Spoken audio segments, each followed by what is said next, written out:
The morning arrived gently, with the same golden calm as any other day. Birds sang beyond the glass, and sunlight slipped through sheer curtains, scattering soft patterns across the walls. Yet a quiet unease twisted in my chest. A faint restlessness I blamed on the anticipation of what was to come. After all, it was Rachel's sister's wedding, a grand affair in the countryside wrapped in a kind of beauty and charm you usually only glimpse in glossy magazines and curated Instagram posts. The estate was breathtaking, standing tall amid rolling fields.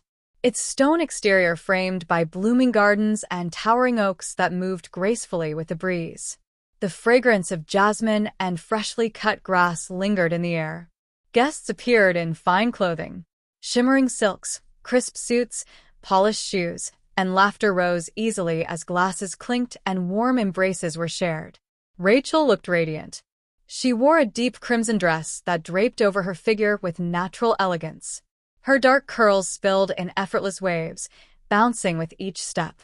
As she walked beside me, our hands held loosely. She posed for photos, chatting with relatives, blending into the spotlights so flawlessly that I felt like little more than part of her background. I told myself to embrace the joy, to savor the celebration, but something inside refused to settle. A faint whisper, a sense that something was off. I brushed it aside as pre-wedding nerves, or perhaps just the awkwardness of being a guest rather than someone at the center of the event. The ceremony was beautiful. Rachel's sister glided down the aisle like a vision, her smile glowing beneath a lace veil.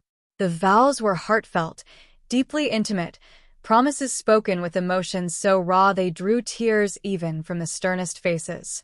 A string quartet played softly in the background, and the warm afternoon light poured over everything in gold. The reception felt like a dream. Inside the grand hall, chandeliers glistened like captured stars. White roses decorated the tables, their petals gleaming beneath the glow of countless candles, while a soft jazz band filled the room with smooth notes that curled through the air like silk. Champagne flowed, laughter filled every corner, and couples swayed lightly on the polished floor. I tried to give myself over to the moment, to dance, to smile, to drink. But then I noticed it. Rachel's behavior shifted subtly, almost invisible at first. A glance at her phone that lingered. A step outside alone, saying she needed fresh air. Fingers tapping quickly over the screen. A text, a reply, another. I wanted to believe it was nothing, just the frenzy of the day. Yet a deeper part of me, the part that had long noticed the late-night calls she shrugged off, the missed dinners explained away, the vague excuses that never fully fit, began to stir. That part whispered that I already knew. I just hadn't admitted it. And then I saw them in a dim corner near the bar, where the lights were softer and voices faded. Rachel stood with a man I didn't recognize. He was tall, confident in a way that drew the eye, and the way he looked at her wasn't casual. It was close, familiar. She laughed at something he said, her hand brushing his sleeve. Her face shone in a way I hadn't seen in months, unguarded, warm, alive. And in that laugh, I felt the weight of all the silences between us. The late nights, the half-truths, the growing distance I had tried to justify. I told myself to look away, to breathe. Maybe it was harmless. But then he leaned in and she didn't pull back. Their lips met in a kiss. Brief, but undeniable. Not clumsy or hesitant, but assured, comfortable, real. The world collapsed. The music, the laughter, the clinking glasses, all of it dulled into an empty hum. My chest seized.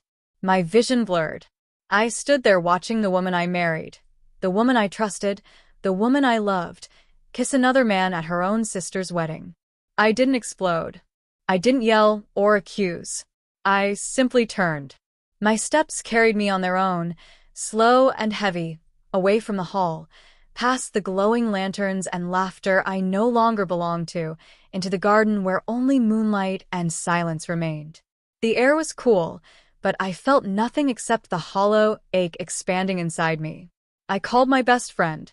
My voice cracked as I said the words aloud for the first time. She kissed someone else. Even speaking it felt unreal, yet it was real. And it shattered something in me beyond repair. That night, I drove home alone. The road stretched blurred beneath the headlights. The image of her glowing eyes and his hand at her waist seared into my mind. When I reached our apartment, I knew what had to be done. I packed a small bag, clothes, essentials, a few mementos that still felt mine. I left everything else. I didn't accuse or demand. I didn't ask why. I sent her a simple message with 3 words.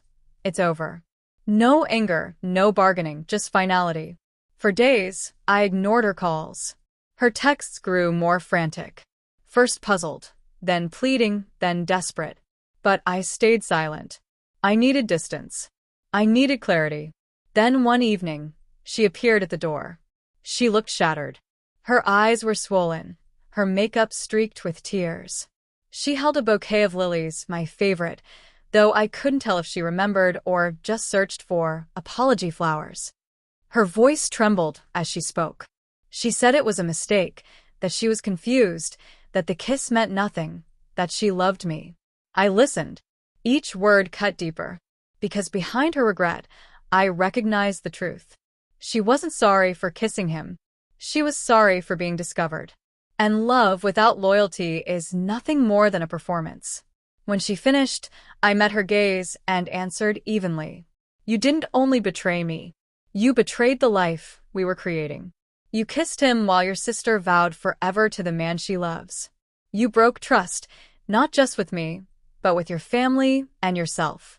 I can't erase what I saw, and I won't pretend it didn't happen. Her pleas grew frantic. She begged for another chance, promising anything. But I had nothing left to give. Some wounds cut too deeply to ever close. Some bridges burned so completely they cannot be rebuilt. You made a choice, I told her, and now you must live with it. In the weeks that followed, I began to heal. I leaned on friends. I walked alone in the quiet of early mornings. I picked up old hobbies, rediscovered forgotten passions, guitar, sketching, writing. I let myself feel the grief, the anger, the emptiness, and through it all, I slowly mended. I realized leaving wasn't failure. It was self-respect. Months passed. Rachel reached out again. Her words softer this time, filled with apologies, reflections of growth, confessions of regret. She asked to meet, to talk, to try again. But I never replied. I had found peace in silence, in solitude, in truth. That night at the wedding, once the darkest, most painful night of my life, became the start of my rebirth. I walked out shattered, yes, but also stronger. And in the end, I wasn't broken. I was free.